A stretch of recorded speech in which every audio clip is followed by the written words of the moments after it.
And so I just tried. I just loved the repertoire. I just tried. And I remember really actually during the audition, it was the first real encounter with what it means to conduct for ballet.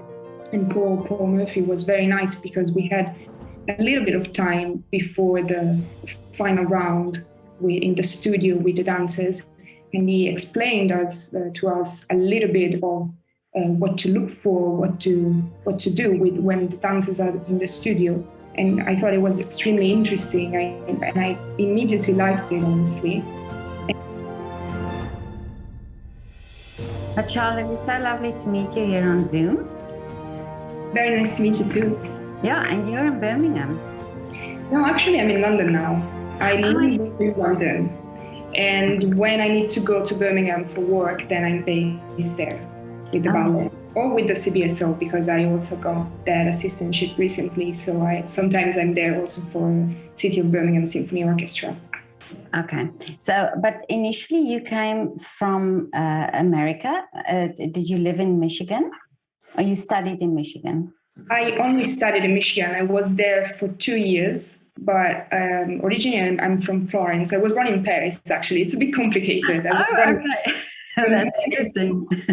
But I grew up in Italy. My father is Italian, so I'm half French, half Italian. I grew up in Italy, and then I stayed there most of my life until I decided to go to Germany to study conducting. And then I did 2.5 years there, and then I did 2 years in the US, in Michigan, and that was it.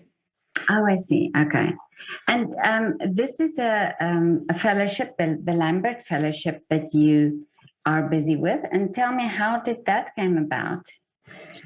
Well, I just saw the opening and I thought it was a very interesting position, first of all, because it was in London. So the fellowship is half with the Royal Ballet in London and half with the Birmingham Royal Ballet.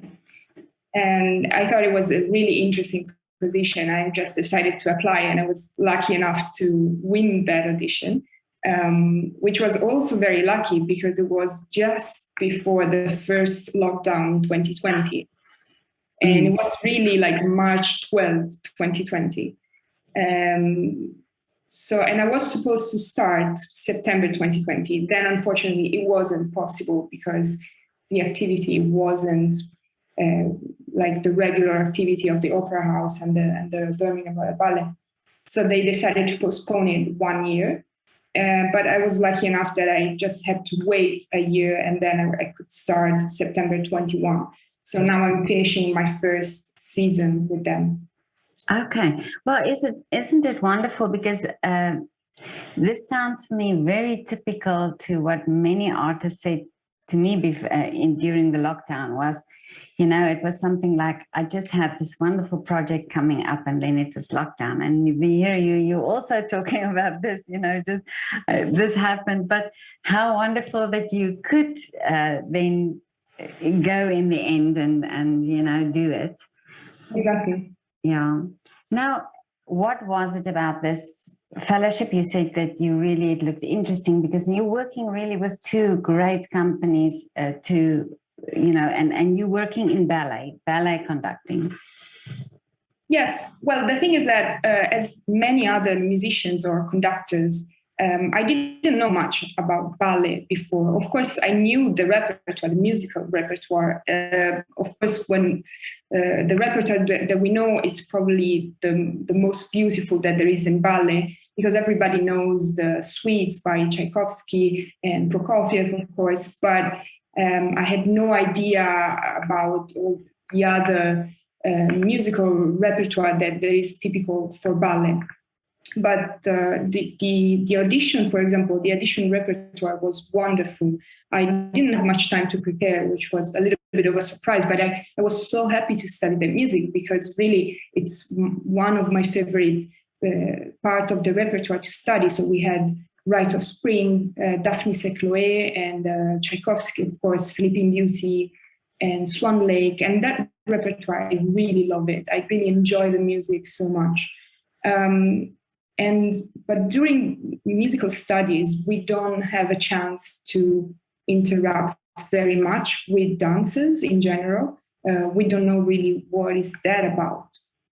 And so I just tried. I just loved the repertoire. I just tried. And I remember really actually during the audition, it was the first real encounter with what it means to conduct for ballet. And Paul Murphy was very nice because we had a little bit of time before the final round in the studio with the dancers.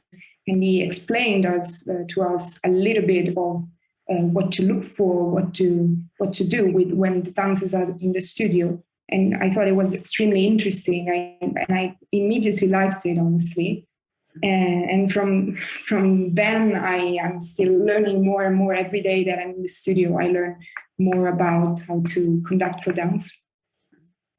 Well, you're learning from the greats, I would say, because Paul Murphy has so much great experience there, and Koen Kessels at the Royal Ballet.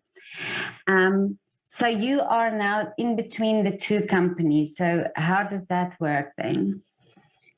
Well, first of all, you're mentioning Koen Kessels and Paul Murphy, and I have to say, every conductor I worked with so far has been really wonderful. It's the thing about ballet, I find it's a real team effort, because sometimes runs are very long, or there are many shows, so there isn't only one conductor for the production. There are sometimes 2 or 3, and plus the assistants. So it's a real team effort, and that I really love. And also with the fact that Koen Kessels is a music director both of the Royal Ballet and the Birmingham Royal Ballet. So obviously there is a connection between the two companies. Mm. And how does it work? Well, it depends. Every season is planned, and I'm either covering or assisting on different productions.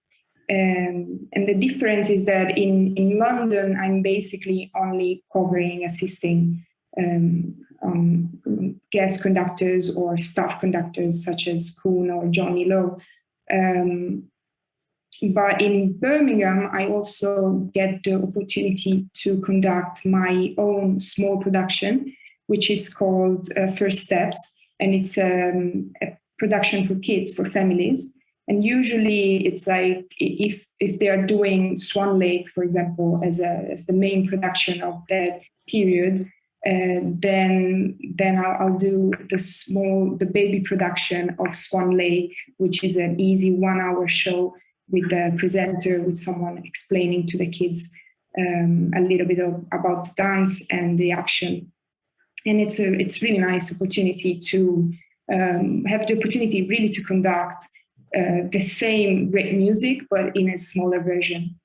Yeah, because I think it also then takes a bit of pressure off you. It gives you a chance to get to know and to feel also relaxed in this position. Yes, definitely.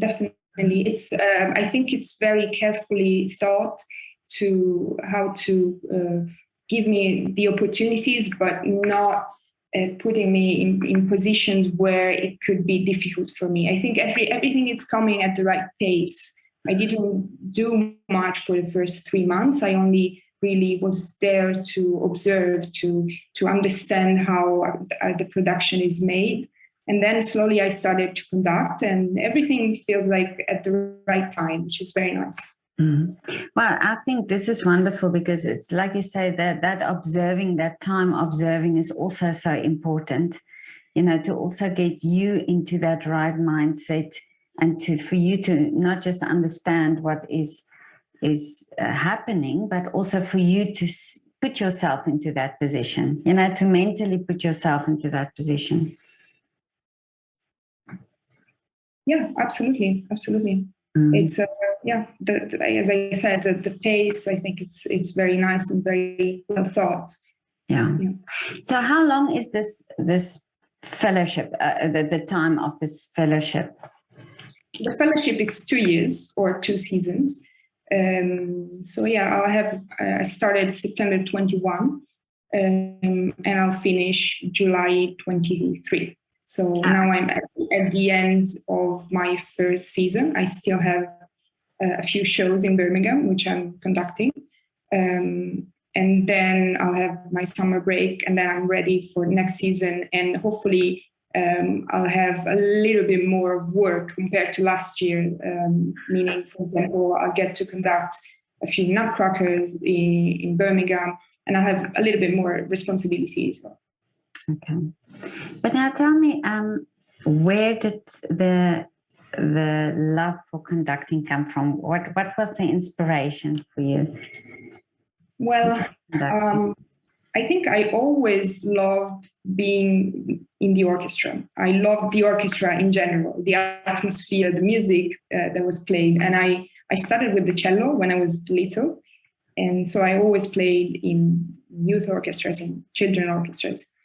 And at some point, though, I switched more seriously to piano. When I was about 15, 16, my main instrument became piano.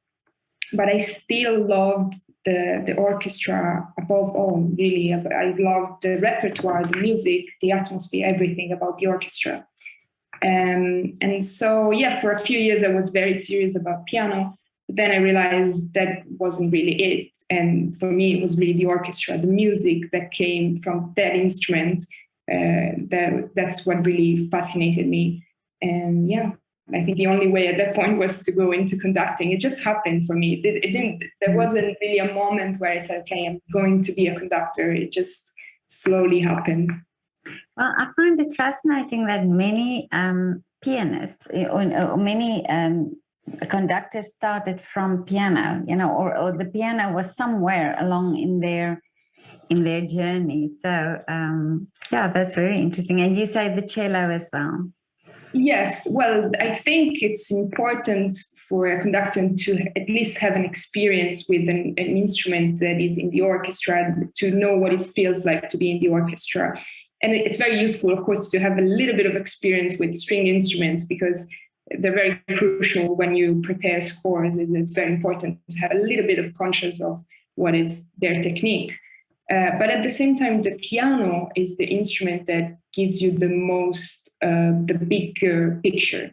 So you're able on the piano to really play scores. It's the easiest way, in my opinion, to really study scores. And yeah, I think especially I went to Germany to study, and there it's really, really important to be able to play the piano. The entrance exam is, half of it is just piano. And but because the idea is in Germany is that once you graduate, you'll be able to work in a theater, in an opera house, as a repetitor, as a pianist. And so that's how most conductors in Germany start their career. Whereas in the US, it's a little bit different. The piano is not necessarily at the core of the program, but it's still very useful, I think. Mm. And did you come from a musical family? What was the inspiration to start playing music for you? Well, yes, my parents were extremely supportive. They are amateur musicians. They're not professional musicians, but we had a lot of instruments in the house. We, of course, had a piano, and my father is really passionate really about instruments. So we had a violin, we had guitars, we had saxophones, all kinds of instruments. Okay. Yes, but really, like, I think at least 20 different instruments we had in the house. Wow. So it was very natural for me and for my brother as well. We started music very young, and we were well supported by my parents, of course. So you just have to make the pick of the instruments because it was all there. But exactly. I had an orchestra in my house already. But I spoke to a cellist once, and he said it was the sound of the cello. He actually heard it at a science experiment where they played the cello and the sound of the cello. Was it for you also, the sound of the cello that intrigued you? Not really, I have to say, because how I started, actually, for a little while, I actually started with the violin. And it was just because I was very young, and my older brother played the violin. But then, again, I think it's the orchestra. I saw the orchestra after a few months, and I thought it was more interesting. It was fun to play the cello. I don't know, maybe bigger instrument. I don't know. I just really liked the atmosphere of being together with other people and playing together. And the cello line, I don't know, maybe it was, yes, maybe part of it was also the sound, the lower sound that attracted me. But maybe it was also that I didn't know that anything else other than the violin existed at the beginning. And then when I saw the cello, I thought, okay, maybe that's better for me. Okay. But now you say you live in London, and this must be, you've come from Germany to America. Well, first from Italy, then Germany, America, and now London. So tell me, what is the appeal of London? Do you enjoy living there? Absolutely. It's a fantastic, it's really very alive. There are shows, music every day. I meet so many interesting people, and I find it a really fantastic city to be in. Yeah. Yeah, and of course the Royal Opera House, to work there must be amazing. Such a privilege. Exactly. That's exactly the word. I feel very privileged. Every day I go to work there. It's just the opportunity to be inside the building and see the lights and all the fantastic artists that come in. It's really a big privilege. I feel very lucky. Absolutely. And the repertoire that they do, they're mostly classical works that you work on, or that is part of the program that you work on. Yeah, I think that's right. Especially this first year, I didn't get really to assist or cover any new work. Although the Opera House, the Royal Ballet, has many new productions and contemporary productions, but I think the idea to start is to really learn the core of the repertoire for ballet. So really this season I got to learn the basics. So I only did Nutcracker, Giselle, Swan Lake, Romeo and Juliet, really the standard repertoire.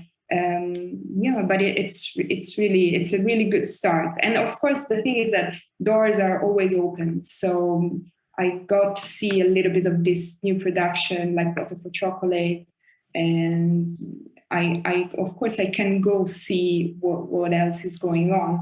Although yes, for now I haven't really been directly in those productions. Well, I spoke to Jonathan Lowe a while ago, and he gave all these the differences between just having conducting an orchestra for just orchestral music and the ballet. And what are the things that you never knew about the ballet that you discovered during this course? Well, just I would say the pace of it, how you learn a piece and what's to look for. The thing is that most of the time, I think we just try to find a point of contact with the dancers, with the dance. So, and there is something quite, it is slower in a way, the pace of putting together a show. If I think when I go to conduct a symphonic orchestra, like for example with the CVSO, which is a great orchestra, but everything happens very quickly. Sometimes it's Monday, rehearsal Tuesday, Wednesday concert, and that's it. Maybe there is another concert, but it's very quick. Whereas with ballet, it's probably a month, sometimes 2 months, or it can be long. So there is a different pace, and you have to be very patient. You just go to the studio as much as possible and try to understand what's their process and what they need really from the music, and where it has to be flexible sometimes and where it cannot be flexible. You have to really match what they want. So yeah, all these little things, it's quite hard to explain in a way, I think. The thing is that you have to be there. You have to be present. whereas probably because dancers learn together in studio all the time. There is no other way. Of course, maybe sometimes they watch videos, they try to study at home to do their homework, but for musicians, it's way more. We really study our score carefully in our room alone, and then we get together and we do it quite quickly. Whereas with dance, they need to in order to learn anything, they need to get together every day. Yeah, well, this is also something that he said, and that he said also this connection, that you have to have this connection with the dancers when you conduct. But now, tell me, what are your wishes for the future? Well, I'm very happy to have found something that I really love, honestly, because as I said, I didn't really know what it was to conduct for ballet. But now the more I learn about it, the more I love it. And there is much more that I can learn next season. I'm really looking forward to conduct a little bit of Coppelia and Swan Lake and Nutcracker, and I'm really looking forward to do that. And yeah, and in a way, I feel like I found my family, I found my place. So I'm just wishing to be here as much as possible. So ballet conducting would be something that you think you would do in the future?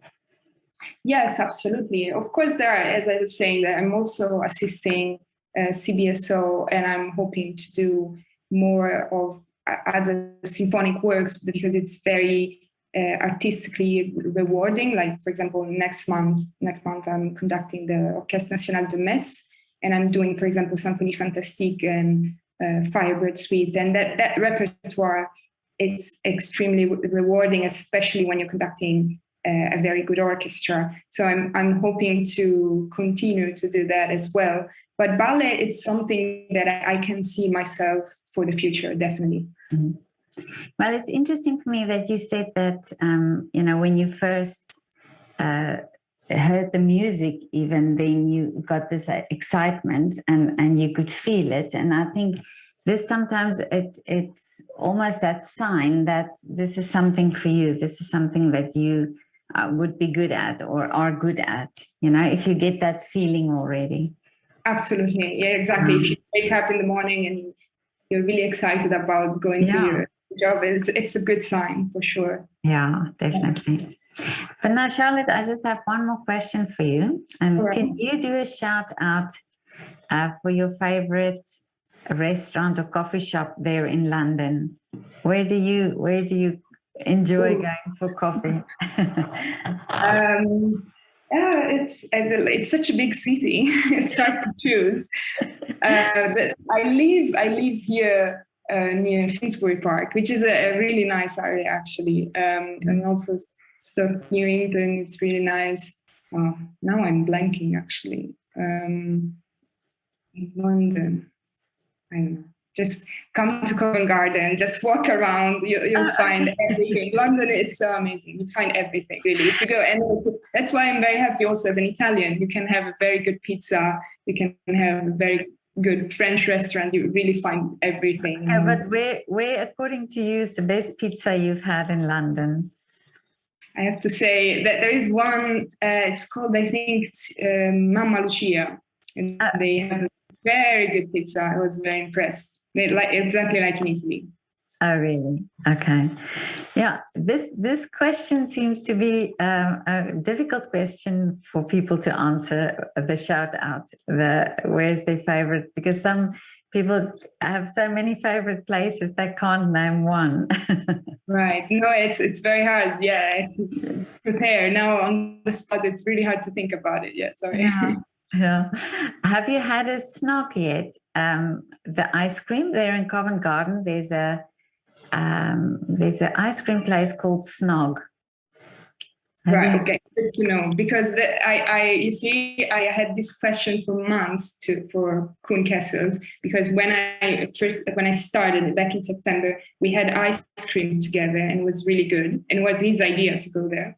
And now I cannot remember where it was. So maybe that's the place. Oh, really? Yeah, it's not. It's near Covent Garden. I don't remember where it is. I have to ask him. I don't know if they still exist, but I remember that from the time I lived in London, in England. Snog, and it's yogurt ice cream. All right. Yeah. Oh, okay. Very nice with the lovely fillings. And I remember the students of the Royal Ballet School used to go there often, very often. Yeah, so he should probably know about that. But Charlotte, thank you so much. It was so lovely to talk to you, and I wish you all the best with this program and what you are doing. And it, to me, it just feels that you found your place. You found what you are meant to do, and that is ballet conducting.